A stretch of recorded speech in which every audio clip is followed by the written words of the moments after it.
Hoy en día el true crime está por todas partes, ¿no? Bueno, imaginen eso, pero vámonos más de 100 años atrás, al Chile de 1904. Vamos a desenterrar El Criminal, una publicación, una cosa increíble, que por apenas 5 centavos le llevaba a todo el mundo los crímenes más espeluznantes del país. Y no de cualquier forma, ¿eh? Contados en verso y con unas ilustraciones que, dejaban con la piel de gallina. A ver, si uno lo ve así de repente, parece casi un cómic de terror, ¿verdad? La portada te lo dice todo, te grita, El Criminal, crímenes y episodios sangrientos nacionales. Y ojo al dato, publicado por un tal Negro Peluca. Pero, ¿qué era esto en realidad? ¿Era solo para pasar el rato con historias de miedo o había algo más detrás? Pues para entenderlo bien, no hay nada mejor que ir directo a la fuente. Vamos a ver qué decía el propio editor. Y aquí lo tenemos. En una sección que se llama Una palabra, está el manifiesto, la declaración de intenciones del mismísimo Negro Peluca. Y la verdad es que no se anda con rodeos, ¿eh? Va directo al grano y nos explica por qué creó El Criminal y sobre todo para quién estaba pensado. Y ahora, atención a esto porque es increíble. El precio, 5 centavos. O sea, por una bicoca, por casi nada, cualquiera podía comprar estas historias. Queda clarísimo que esto no era para la élite, para nada. Estaba hecho para la gente de a pie, para el pueblo. A ver, el plan era clarísimo y bastante ambicioso. Iban a publicar versos populares sobre los crímenes más heavies de Chile, y lo harían cada 15 días. Pero, y aquí viene lo interesante, ojo con el objetivo final, dar una lección de gran alcance moral. O sea, no era solo sangre y vísceras por el morbo. La idea era enseñar algo, dejar una moraleja.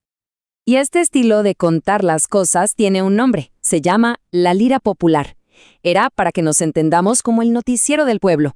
Era la forma que tenían de enterarse de las noticias, de los escándalos, todo a través de versos que se quedaban grabados en la cabeza. Pensemos que esto es mucho antes de la radio, ni hablar de la tele. Era, sin duda, el medio de comunicación de masas de esa época.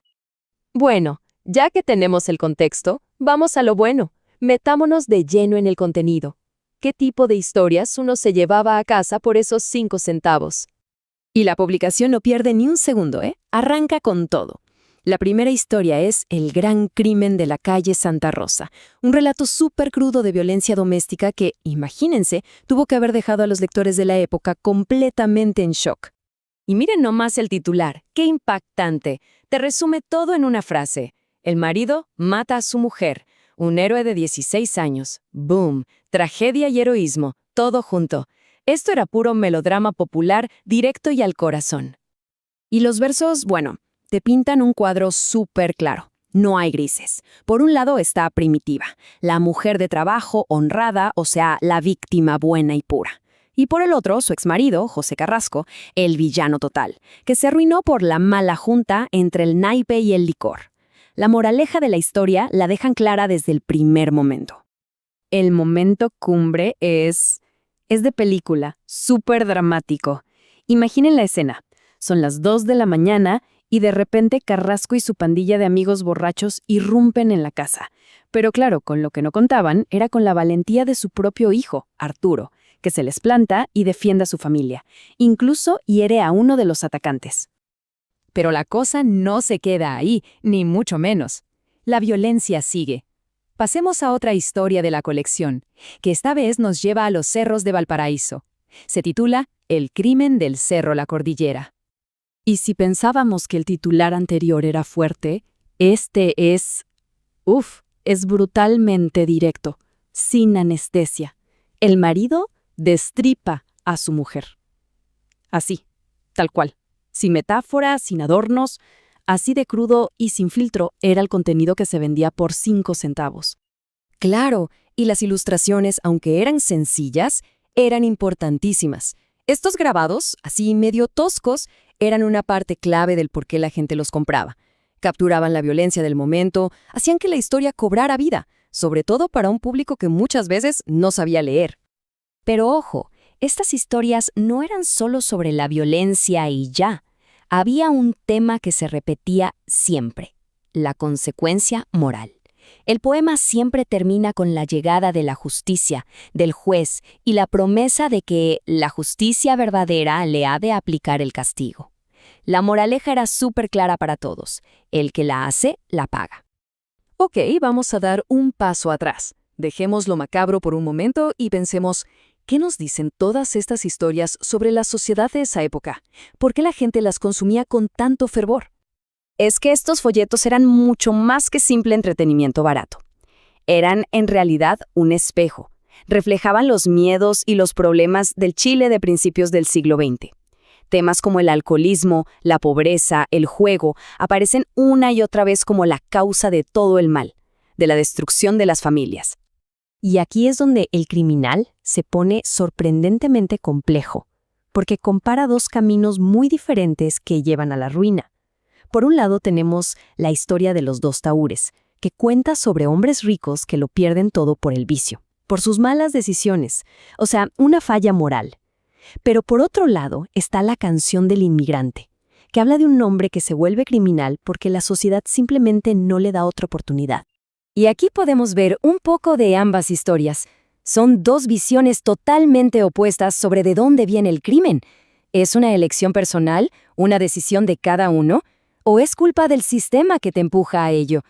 Lo más increíble es que el criminal se atrevía a explorar las dos posibilidades. Entonces, para ir cerrando, ¿cuál es el veredicto? ¿Qué podemos decir sobre el criminal y el lugar que ocupa en la historia? Creo que el punto clave es este. El criminal jugaba a dos bandas. Por un lado, sí, era puro sensacionalismo, entretenimiento macabro para pasar el rato. Pero, por el otro, funcionaba como una especie de brújula moral. Era un espacio donde la sociedad de la época podía discutir sobre lo que estaba bien, lo que estaba mal y sobre la justicia.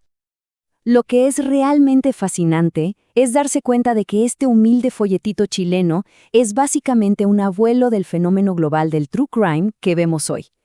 Pensemos, el formato barato y accesible, el impacto visual de las imágenes y, claro, las historias de crímenes reales. Los ingredientes son exactamente los mismos, lo único que ha cambiado es la tecnología. Y hay una cita de William Faulkner que viene perfecto para esto. Dice algo así como que el pasado nunca muere, ni siquiera es pasado. Y es que es verdad. Sugiere que hay ciertas obsesiones humanas que no desaparecen, solo se transforman. Esta fascinación que tenemos hoy por el crimen no es nada nuevo.